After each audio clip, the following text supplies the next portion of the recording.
So, ang chika, may natuwa sa akin kagabi.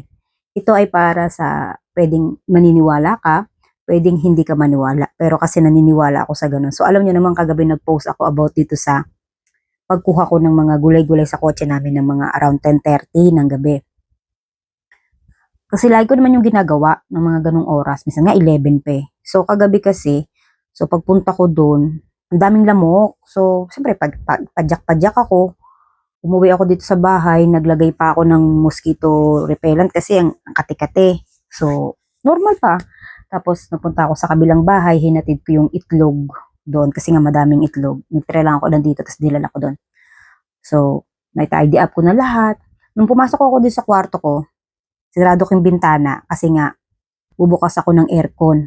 Luhod ko sa kama ko, ang sakit ng tuhod ko. Tapos paghawa ko dito guys, ang laki, ang taba, maga talaga siya. Creepy.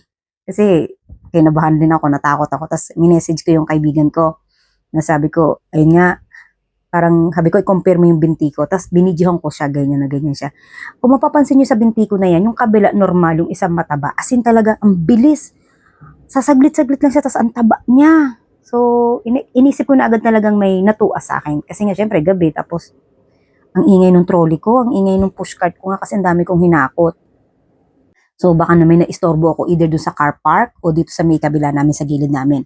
Tapos, buti na lang, sabi ng kaibigan ko, di ba may holy water ka, ganon. Tapos, sa Good Friday, sa Holy Family Paris, namimigay sila ng holy water after ng Good Friday. At saka ito, meron ako ditong oil, galing kay Sister Bernadette na, ano to, na-pray na siya. So, inirab ko talaga siya dito in parang 30 minutes yata.